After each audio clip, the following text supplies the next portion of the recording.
Hello once again, Leo. Dadhichi Toth here from astrology.com.au. Thanks for joining me. It's August 2015. And,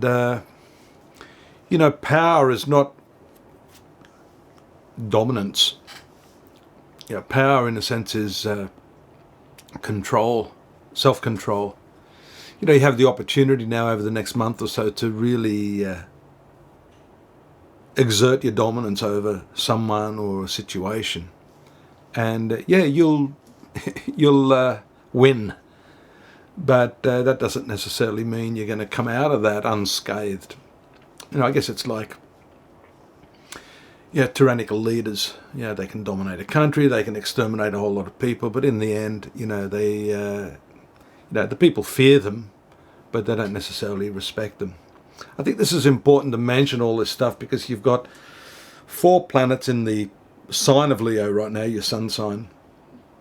You've got Venus moving in retrograde motion, along with a few of the other planets, but I want to focus on that one, which was part of the theme for the introduction today, and that relates to your professional life. I'll get onto that in a minute. And you've got this full moon on the 1st of August, which is occurring in your 7th house of relationships and public approval. So we consider that is in particular a focus of attention, especially at the outset of the month. And I'm just having a look here at my chart. So if I keep putting my glasses on and taking them off, we see the retrogression of Saturn ending after the 3rd of August. So some big things happening there in the first few days of the month for you. But I'm referring back to this issue of power, dominance. I mean, how you get what you want out of a particular situation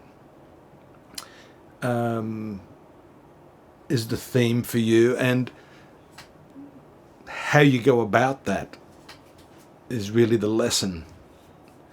So what can you do about that? The moon in the 7th house being full, it rules your 12th house of compassionate work, spirituality. When I said earlier that you can bang people over the head with a sledgehammer, or you can use a different sort of approach. Maybe this month is a month of experimentation for you. How you actually get people to do what you want by using that really soft side of your nature, luring them into your orb through, maybe some silence, quiet assertiveness rather than shouting, ranting and raving.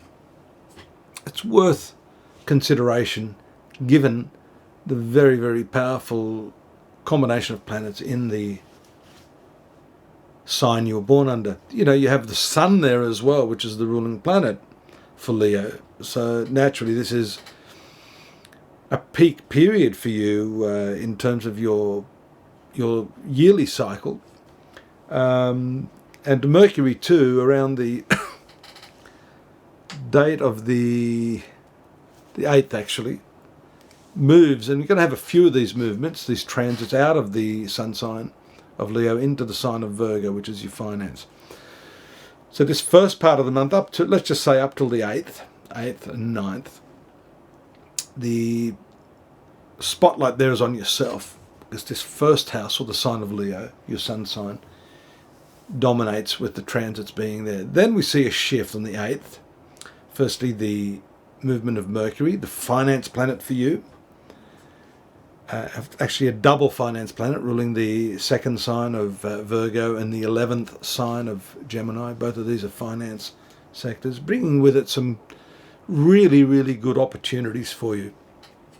The 11th house has to do with fulfillment of desires. So what I'm saying to you is that when this planet, which fulfills desires, moves into really its best placement, Virgo is the best placement for Mercury. So that enhances its quality, its power, and its ability to do what it does best. And in your case, it's the finance planet. So we should see some strong leaning towards, creating new methods of earning money, pay increase, a reconsideration of your whole value system, really. Mercury's a very, very fast planet, so it shows a speedy turnover, quick increase in cash and profits, but be careful of that because, expenditure with your Mars still there up until the 9th, I'd be saying you need to be a little bit careful around that time too. You're still going to have a bit of a blowback from Mars in the 12th house of expenses. So you may have been spending big and may have overcommitted, and there may be some lag to that. So just because money starts to come in doesn't mean you're going to be over with all the expenses. So yeah, the profits may come up, the income may come up, but you've just created a huge hole for yourself by overspending leading up to that. So I'll be saying a little bit of due diligence in terms of the way you're managing your finances, and your income is well in order just now. I think one of the big things for you, and I'm smiling when I say it because I know how difficult the transit of Saturn is for a lot of people, especially for you being in the 4th house of family and inner happiness. This transit out of the 4th house in a little while, it's not going to happen this month, but its movement forward is certainly one that to me indicates you've done a lot of soul searching and a lot of thinking about family and domestic matters and what it is within yourself that's going to help you find peace of mind. So certainly when that starts to move forward, you can, at least within yourself, start to think, you know what, I think I've got a handle on this now, I understand. Saturn's primary energy is to restrict, which you don't like. Especially now you're going to have that, a few of these planets now, you've got the Sun, Mercury, Jupiter, Venus, I've spoken to them. They're all actually in the right angle, what we call a square to Saturn. So at some point these planets are all going to go through that challenging element.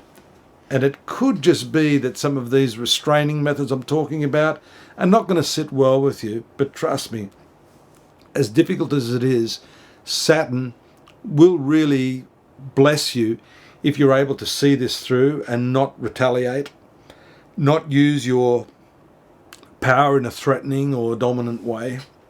It's a completely different angle for you, and one that I think warrants experiment this month, Leo.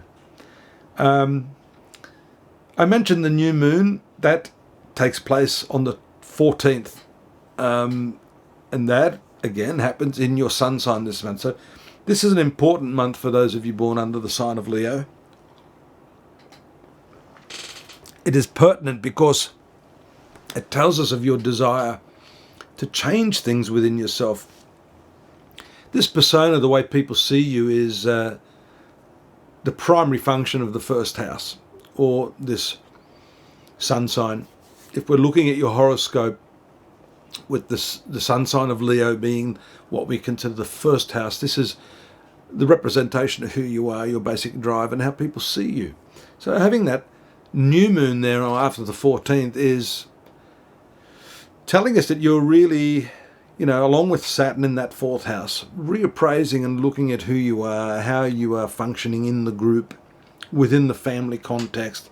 And I think many of you have come to some fairly interesting conclusions, and conclusions I believe, I've got a lot of confidence in you that you are going to be able to use to maximize the benefits of some of these other planets, such as that Mercury in the 2nd house, such as the movement of Venus forward next month when it will go back into its forward direction and ultimately come back to that 2nd house to bless you with good opportunities. Now, speaking about that planet, it is the planet of career, retrograde movement.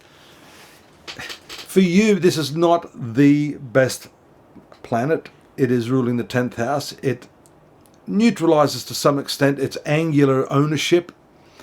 And the fact that it is in the angle now means that there's some things that are going sideways, a bit skewed in your professional arena. Now, this may have to do with just the basic day-to-day functioning of your work, and that could have to do with an employer. 10th house is also your employers. So there may be some problems there because the retrograde motion accelerates and increases the activity of that planet for good or bad. For you, there may be some problems here, and that could stem from your desire to socialise. You may be a little constrained there as well. We talked about the square from Venus to Saturn, and that may simply mean a month of really, really hard work where you don't have the scope to express yourself in the way that you would like to. And that's the problem that I see with that.